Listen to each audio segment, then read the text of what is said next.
But there's a sweet science to boxing. There's a sweet science to boxing. The best and the coolest thing about my career is called the sweet science. There's a sweet science to boxing. It's to hit and not get hit. So, we saw the list, we saw the undercard that they put out for Tank Davis versus Frank Martin. And I'm gonna be honest with you, bro. I think this is a great card. I'm ready to see Carlos Adames in action. I'm ready to see Gary Antoine Russell in action. And for the ones that don't know, Gary Antoine Russell is the younger brother of Gary Russell Jr. I've always have been a big fan of the Russells. I followed Gary Russell Jr. when he was active, and I also been following Gary Antoine Russell, so I'm excited to see this dude in action. I'm also ready to see Carlos Adames in action. He's the one that they gave him the WBC belt where he was elevated because they stripped Jamal Charlo of their WBC belt and they elevated Carlos Adames to the full status champion. So when he fight, it's gonna be him defending this championship.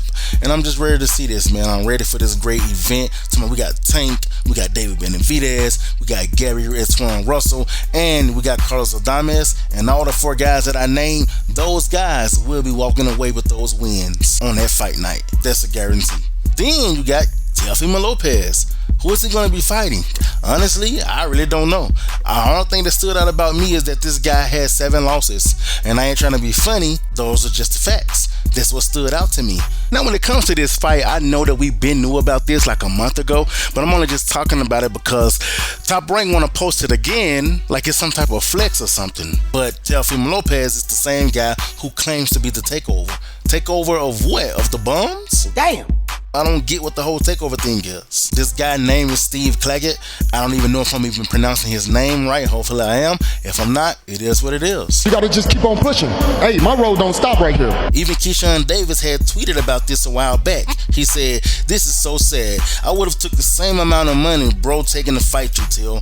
I'm a bigger draw than this dude, and you go and run and pull this off."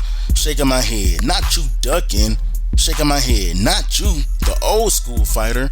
And because that's what Teofimo claims. He claims he fight like the old school fighters. You don't run, you accept fights, and you know, he's claimed he's taking over.